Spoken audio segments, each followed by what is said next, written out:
मित्रहो, तुम्ही टेन्सेस समजण्यासाठी आवश्यक असलेले 5 बेसिक रूल्स शिकलात. तुम्ही 12 टेन्सेस केवळ 18 वाक्यांमध्येच समजून घेतलेत. परंतु आता खरी परीक्षा आहे. तुम्हाला टेन्स ओळखता येतो का? तुम्ही वाक्य एका काळातून दुसऱ्या काळामध्ये बदलू शकता का? आणि तुमचं उत्तर जर होय थोडंसं असं असेल तर हा व्हिडिओ तुमच्यासाठीच आहे.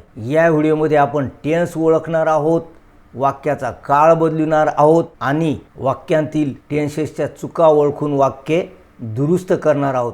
हे 3 टप्पे यशस्वीपणे पार करण्यासाठी व्हिडिओ शेवटपर्यंत नक्की पहा. चला आता प्रॅक्टिस सुरू करूयात. मित्रहो नमस्कार, मी डॉक्टर नारायण बिडवे. मित्रहो, या पाठाचे आपण 3 भाग केलेले आहेत. पहिल्या भागाचं नाव आहे आयडेंटिफाय द टेन्स. यामध्ये आपण टेन्स ओळखणार आहोत. दुसरा भाग आहे चेंज द टेन्स. यामध्ये आपण एका काळाचे वाक्य दुसऱ्या काळात बदलणार आहोत. तिसऱ्या भागामध्ये find the mistake and correct it. वाक्यामध्ये टेन्सची झालेली चूक आपण ओळखून दुरुस्त करणार आहोत. तर मित्रहो, हा व्हिडिओ पाहण्यापूर्वी तुम्हाला टेन्सेस सविस्तरपणे शिकवणारा हा व्हिडिओ पाहण्याची खूप गरज आहे. म्हणून अगोदर हा व्हिडिओ तुम्ही पाहिलेला आहे असं गृहीत धरूनच आपण पुढे जात आहोत.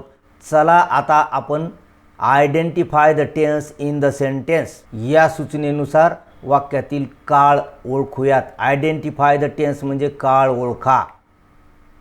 या ठिकाणी 4 वाक्य आपण घेतलेली आहेत. ही वॉज सिंगिंग असं पहिलं वाक्य आहे. तर आपल्याला सर्वात अगोदर काय करायचं आहे, या वाक्याचं हेल्पिंग व्हर्ब ओळखायचं आहे. त्यानंतर त्याचा काळ ओळखायचा आहे. या ठिकाणी हेल्पिंग व्हर्ब आहे वॉज. याचा काळ कोणता आहे? Past tense. म्हणजे हे वाक्य पास्ट टेन्समध्ये आहे. आता आपल्याला काय करायचं आहे, क्रियापदाची रचना ओळखायची आहे. या ठिकाणी टू बीचं रूप आहे आणि या ठिकाणी क्रियापदाला ING लागलेला आहे. टू बीचं रूप आणि क्रियापदाला ING म्हणजे हा आहे कंटिन्युअस टेन्स. आणि इथे उपकाळ तर आपण ओळखलेलाच आहे. म्हणजे हे वाक्य कोणत्या टेन्समध्ये असायला पाहिजे? ING लागल्यामुळे कंटिन्युअस टेन्स आहे, वाज लागल्यामुळे पास्ट टेन्स आहे. म्हणजे हे वाक्य आहे पास्ट कंटिन्युअस टेन्स. चला दुसरं वाक्य वाचूया.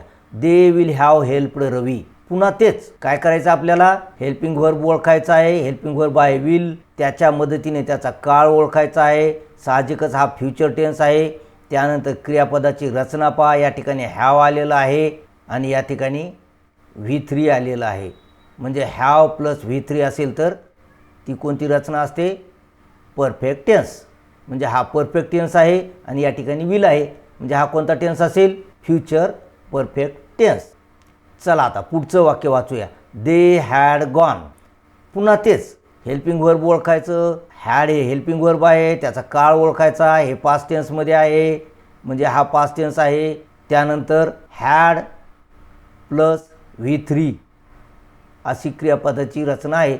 जर हॅड प्लस V3 असेल तर ते वाक्य कोणत्या टेन्समध्ये असेल? साहजिकच पास्ट परफेक्ट टेन्स. चला आता पुढचं वाक्य वाचूया. She has been crying since morning. या ठिकाणी काय आहे? हेल्पिंग व्हर्ब आहे हॅज. त्याचा टेन्स आहे प्रेझेंट टेन्स. त्यानंतर रचना काय आहे क्रियापदाची? Been crying. बीन आणि क्रियापदाला ING म्हणजे हॅज बीन आणि क्रियापदाला ING. हे कोणत्या काळामध्ये असतं? हे असतं परफेक्ट कंटिन्युअस टेन्समध्ये. हॅव किंवा हॅज बीन प्लस VING ही रचना असेल तर परफेक्ट कंटिन्युअस टेन्स असतो. म्हणजे हा परफेक्ट कंटिन्युअस टेन्स आहे आणि मुख्य काळ या हेल्पिंग व्हर्बवरून दिसतो. म्हणजे हेल्पिंग व्हर्ब कोणता आहे? हॅज. म्हणजे हा आहे प्रेझेंट. म्हणजे present perfect continuous tense. Present perfect continuous tense आहे. तर मित्र आहेत की नाही सोपी वाक्य? तर टेन्स अशा प्रकारे या नियमानुसार तुम्ही ओळखायचं आहे. इथपर्यंतची वाक्य तुम्हाला चांगली कळली असतील तर व्हिडिओला एक लाईक करायला हरकतच नाही. आणि सगळी वाक्य अशाच सोप्या पद्धतीने आपण शिकलेलो आहोत. म्हणून व्हिडिओ शेवटपर्यंत पहा. मित्रो चला आता आपण वाक्यांचा काळ बदलूया. चेंज द सेंटेन्स इनटू व काळाचे नाव अशा प्रकारची सूचना असेल. चेंज द सेंटेन्स म्हणजे वाक्य बदल करा आणि त्यानंतर कोणत्या काळामध्ये करायचा त्या काळाचं नाव दिलेलं असेल. प्रत्येक वाक्याच्या समोर सूचना दिलेली आहे. पहा पहिलं वाक्य. He made his debut. Make simple future tense. आपल्याला काय करायचं आहे? सिंपल फ्युचर टेन्समध्ये हे वाक्य बदलायचं आहे. तर मित्रो अगोदर या वाक्याचं क्रियापद आपण ओळखूया. तर क्रियापद आहे मेड. तर हे पास्ट टेन्समध्ये आहे, आपल्याला बदलायचं आहे सिंपल फ्युचर टेन्समध्ये. अगोदर आपण हे क्रियापद सोडून बाकीचा सगळा भाग जसाच्या तसा मी खाली घेतो. ही हिज डेब्यू. आता याच्यामध्ये आपल्याला फ्युचर टेन्स करायचं असेल तर काय टाकावं लागेल, आपल्याला विल टाकावं लागेल, आहे की नाही. आणि विल नंतर क्रियापदाचं काळविरहित रूप येत असतं. तर हे आहे मेड. मेडचं मग काळविरहित रूप कोणतं होईल सांगा बरं. कॉमेंट बॉक्समध्ये तुमचं उत्तर लिहा. चला आता आपण उत्तर घेऊया. विल मेक असं क्रियापदाचं रूप येतं फ्युचर टेन्ससाठी. विल आणि त्यानंतर काळविरहित क्रियापद मेक. म्हणजे वाक्य कसं झालं आहे, he will make his debut. तुमचं वाक्य असंच आलं आहे का पहा. These legs help us move around in the sand. Make it present continuous tense. आपल्याला काय करायचं आहे, प्रेझेंट कंटिन्युअस टेन्स. मित्रो कंटिन्युअस टेन्समध्ये टू बीचं किंवा बीचं रूप असतं आणि प्रेझेंट टेन्समध्ये म्हटलं की इज किंवा ॲम आपल्याला वापरावं लागेल किंवा प्लुरल जर सब्जेक्ट असेल तर आर वापरावं लागेल. तर पहा या ठिकाणी सब्जेक्ट काढूया आपण अगोदर. दीज लेग्स सब्जेक्ट प्लुरल आहे म्हणजे आपल्याला आर वापरावं लागेल, हे लक्षात ठेवा. त्यानंतर हे आहे क्रियापद हेल्प. याला काय करावं लागेल, आयएनजी लावावं लागेल. म्हणजे अगोदर आपण वाक्य खाली घेऊया, त्यानंतर तुम्ही काय करा, क्रियापदाचं रूप लिहा. These legs dash dash us move around in the sand. या ठिकाणचं इन राहिलेलं आहे, आपण ते घेऊया इथं, इन द सँड. तर आपलं क्रियापद कसं येईल, प्रेझेंट कंटिन्युअस टेन्ससाठी बीचं रूप लेग्स प्लुरल असल्यामुळे आर, त्यानंतर हेल्पिंग, आर हेल्पिंग. तुमचं उत्तर असंच आलं आहे का पहा. चला आता तिसरं वाक्य. The bird has flown, change it in to past perfect tense. आपल्याला काय करायचं आहे, पास्ट परफेक्ट टेन्स. मित्रो परफेक्ट टेन्सची रचना काय आहे, हॅवचं रूप फक्त हॅव लिहितोय मी या ठिकाणी प्लस V3. आपल्याला करायचा पास्ट परफेक्ट टेन्स म्हणजे हॅव ऐवजी आपल्याला काय करावं लागेल, हॅड वापरावं लागेल. Had plus V3. आता या वाक्यामध्ये काय आहे पाहूया आपण. पहा, द बर्ड हॅज फ्लोन म्हणजे ऑलरेडी हे परफेक्ट टेन्सचं वाक्य आहे, परंतु इथे हॅज आलं आहे म्हणजे हा आहे प्रेझेंट परफेक्ट टेन्स. त्याचा आपल्याला करायचा आहे पास्ट. म्हणजे फक्त आपल्याला हॅजचं काय करावं लागेल, हॅड करावं लागेल. म्हणजे हे वाक्य कसं होईल, द बर्ड हॅड फ्लोन.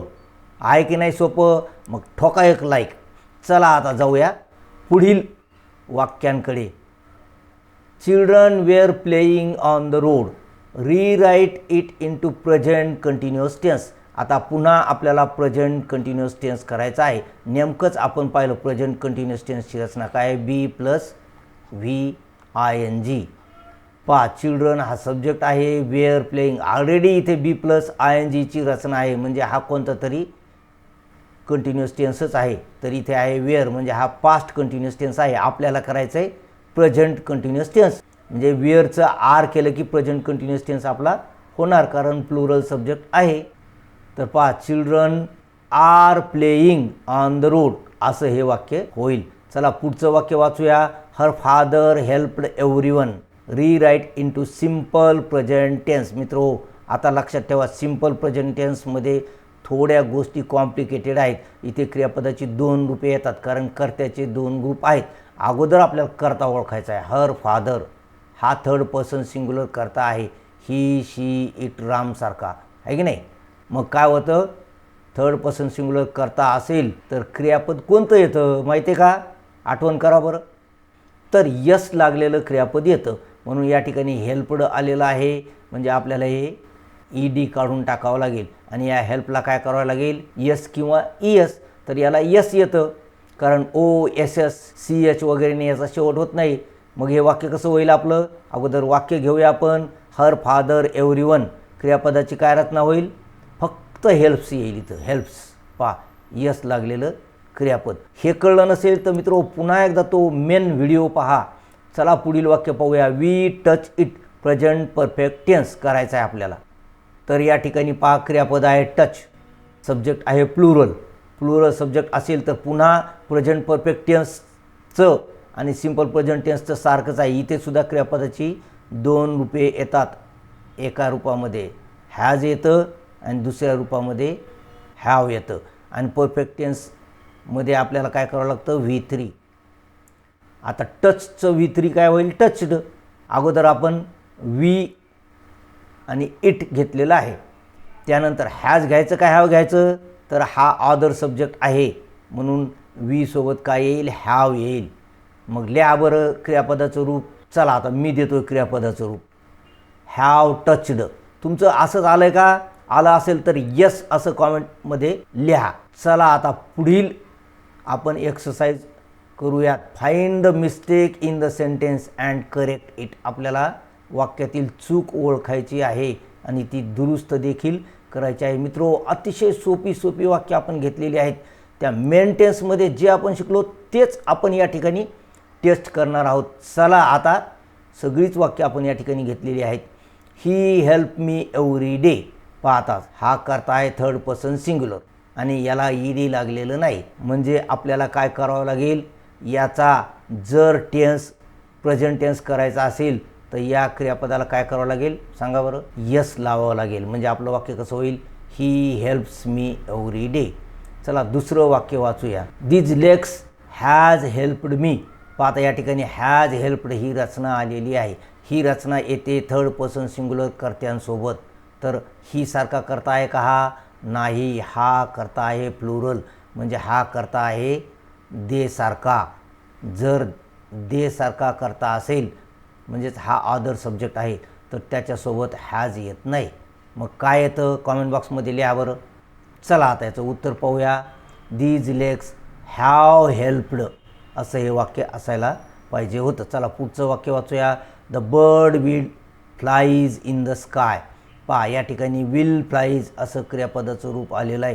तुम्ही कुठेतरी असं पाहिलं का, विल नंतर क्रियापदाला कोणतं तरी इन्फ्लेक्शन आलेलं आहे, म्हणजे ईडी आलेलं आहे, ईएस आलेलं आहे किंवा यस आलेलं आहे.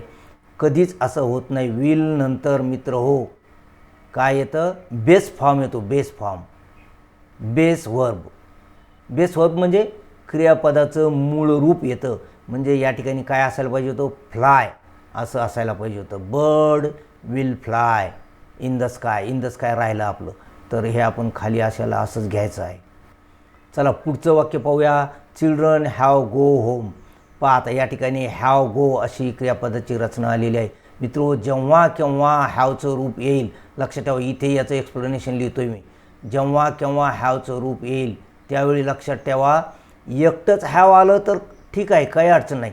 परंतु त्याच्यानंतर जर वर्ब आलं तर ते वर्ब V3च असायला पाहिजे. हॅव नंतर वर्ब आलं तर V3च असायला पाहिजे. म्हणून या ठिकाणी गो आलं आहे. मग याचं V3 फॉर्म कोणता आहे तो कॉमेंट बॉक्समध्ये लिहा. हे वाक्य तुमच्यासाठी सोडलं असतं, परंतु ठीक आहे, तुमचं कॉमेंट बॉक्समध्ये लिहिणं झाल्यानंतर याचं उत्तर आपण घेऊया लगेच. तर हे वाक्य कसं असायला पाहिजे होतं, चिल्ड्रन हॅव गॉन. गॉन असायला पाहिजे होतं. आता तुमचं उत्तर बरोबर आलं आहे का कॉमेंट बॉक्समध्ये मला सांगा. तर मित्रो, इंग्लिश टेन्सेसची प्रॅक्टिस असलेला हा व्हिडिओ तुम्हाला आवडला की नाही? आवडला असेल तर त्याला लाईक करा, आपल्या मित्रांसोबत व्हिडिओ शेअर करा. आणि मित्रो, ग्रामर प्रॅक्टिसचे असेच व्हिडिओज तुम्हाला हवे असतील तर कॉमेंट बॉक्समध्ये मोर प्रॅक्टिस असं लिहा. आणि मित्रो, आपल्या चॅनलवर आपण 10th board exam, 12th board exam, competitive exam या सर्व एक्झामची तयारी करत असतो आणि म्हणून या अभ्यासासाठी चॅनलला सबस्क्राईब करा. भेटूया असेच पुढील व्हिडिओमध्ये. तोपर्यंत have a good day. Thank you.